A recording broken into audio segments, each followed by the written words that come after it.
Bienvenue sur le podcast du site media24.fr, le média indépendant d'information sur l'économie, l'environnement et les sciences. Aujourd'hui, avec notre spécialiste des sciences, on se penche sur l'avenir d'un secteur économique majeur, la logistique. Un secteur qui pèse, excusez du peu, 9 000 milliards d'euros. On va s'appuyer sur ce qui s'est dit au Forum Logiconomie, qui s'est tenu récemment à Marseille. Oui, bonjour. C'est un secteur absolument fondamental, vous l'avez dit. Il représente près de 10% du PIB mondial. C'est énorme. 10%. Mais car il y a un mais, il est aussi responsable d'environ 11% des émissions mondiales de CO2. Donc le grand défi, et c'était vraiment le sujet à Marseille, c'est comment concilier cette performance économique avec la durabilité. D'accord. Et avec presque 500 experts internationaux présents, j'imagine que les discussions ont été riches. Alors commençons peut-être par la transition énergétique. On entend beaucoup parler de la fin du diesel. C'est vraiment ça pour la logistique? Alors, la fin, c'est peut-être un grand mot tout de suite, mais disons que la diversification, elle, est clairement en route. Dans les entrepôts, par exemple, l'électrique gagne beaucoup de terrain. Ah oui. Oui, notamment avec les batteries de lithium-ion. Elles sont plus performantes et moins contraignantes pour la maintenance que les anciennes technologies. D'accord, ça c'est pour les entrepôts, mais pour les camions, la longue distance... Là, c'est un peu plus complexe, effectivement.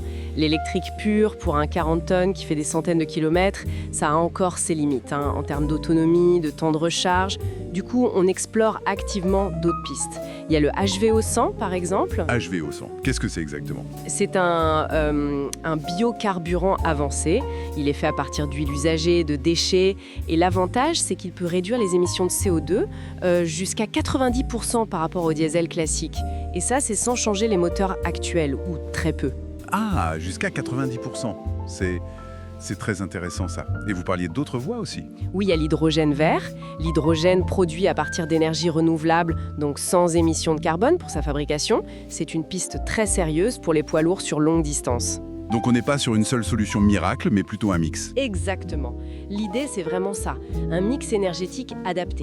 L'électrique pour les livraisons urbaines, les entrepôts, et puis le HVO, l'hydrogène, peut-être d'autres encore, pour les plus longues distances. C'est une diversification nécessaire. Très clair.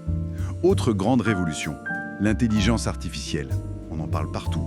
Mais pour la logistique, ça se traduit comment, concrètement?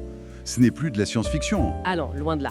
L'IA est déjà bien présente. Elle est utilisée par exemple pour optimiser les prévisions de demande, pour éviter d'avoir trop de stock ou pas assez. D'accord. Elle calcule les itinéraires les plus efficaces en prenant en compte le trafic, la météo, les contraintes de livraison. Elle peut même anticiper les pannes sur les véhicules. Et dans les entrepôts, on parle beaucoup de robots. Oui, et l'IA est essentielle pour eux. La vision par ordinateur, par exemple, permet aux robots de voir, d'identifier les objets, couplé à la technologie SLAM. SLAM? Oui, SLAM, c'est pour Simultaneous Localization and Mapping. En gros, c'est ce qui permet à un robot de cartographier son environnement en temps réel et de savoir où il est, même sans GPS. Très utile dans un entrepôt, quoi. Ça leur permet de trier, de se déplacer, d'inspecter les colis tout seul. Impressionnant. Et j'imagine que l'Union européenne surveille tout ça? Tout à fait. Il y a désormais une loi européenne sur l'IA, l'AI Act. Elle vise à encadrer ces technologies, surtout celles considérées à haut risque. Il y a des exigences de transparence, de sécurité, et les entreprises qui ne respectent pas s'exposent à des sanctions financières assez lourdes. Donc on va voir de plus en plus de robots dans ces entrepôts, c'est ça? Oui, le déploiement des AMR, les robots mobiles autonomes, s'accélère vraiment. AMR. Robots mobiles autonomes. Contrairement aux anciens systèmes guidés, ils sont flexibles, ils naviguent librement. Les estimations parlent de 800 000 unités qui pourraient être en service en Europe d'ici 2030. 800 000? Oui. Ils prennent en charge les tâches répétitives, souvent pénibles physiquement, comme le picking, aller chercher les articles dans les rayons pour préparer une commande. La question qui fâche un peu, peut-être, est-ce que ça veut dire moins de travail pour les humains? C'est la grande question, bien sûr. Mais la situation est plus nuancée. D'abord, le secteur fait face à une vraie pénurie de main-d'œuvre dans beaucoup d'endroits. Et il y a aussi le vieillissement de la population active. Ah oui, c'est vrai. Donc, l'automatisation est souvent vue comme une solution pour pallier ce manque et aussi pour rendre le travail moins dur, moins répétitif.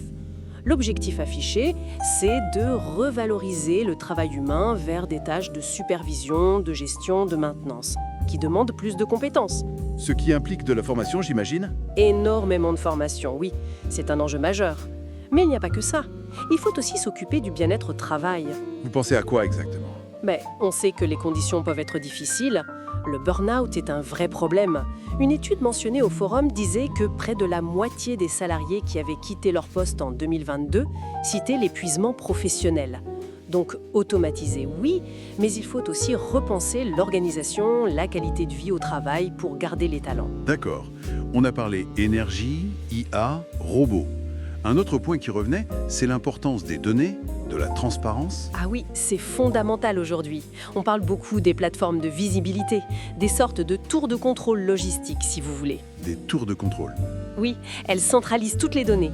La localisation des camions via GPS, l'état des stocks dans les entrepôts, les infos des puces RFID sur les palettes, tout ça est agrégé pour donner une vision globale, en temps réel, de toute la chaîne.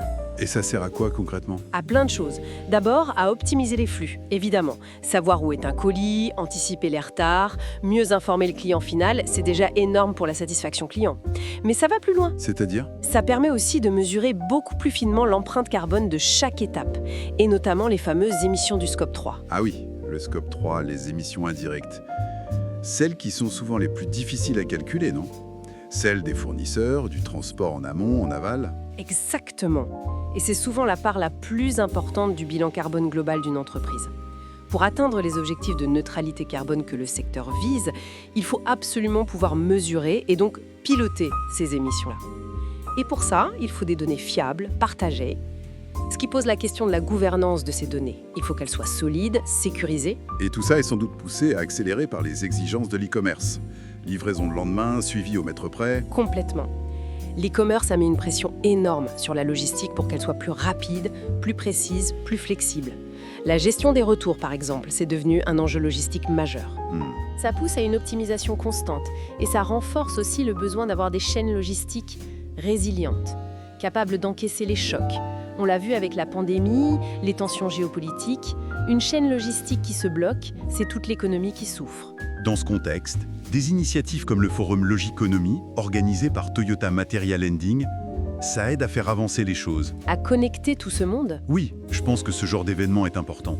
Ça crée des ponts entre ceux qui développent les innovations, l'IA, les robots, les nouveaux carburants, et ceux qui sont sur le terrain, les transporteurs, les logisticiens, et aussi les experts en durabilité. Un lieu d'échange, voilà.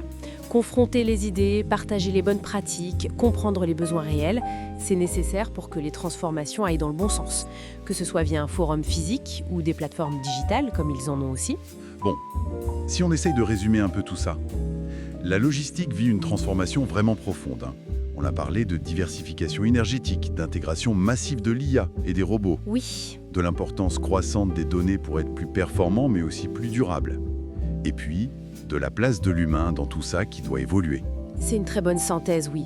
On passe vraiment d'une image de la logistique faite de palettes et de cartons à une logistique qui repose de plus en plus sur des capteurs, des algorithmes, des carburants propres. Le changement est radical. Et ça ne s'arrête pas là, visiblement. Non, la réflexion porte déjà sur les prochaines étapes. On commence à parler de la 6G qui offrirait une connectivité encore plus rapide et fiable.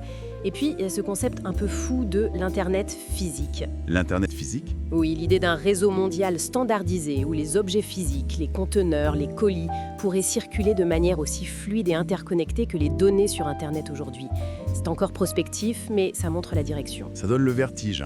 Et ça amène une question pour finir peut-être. Au-delà de recevoir nos achats en ligne plus vite, comment est-ce que cette logistique de demain hyper connectée, optimisée, décarbonée, comment va-t-elle changer plus profondément nos villes, notre façon de consommer, notre quotidien en fait? C'est une question intéressante à garder en tête.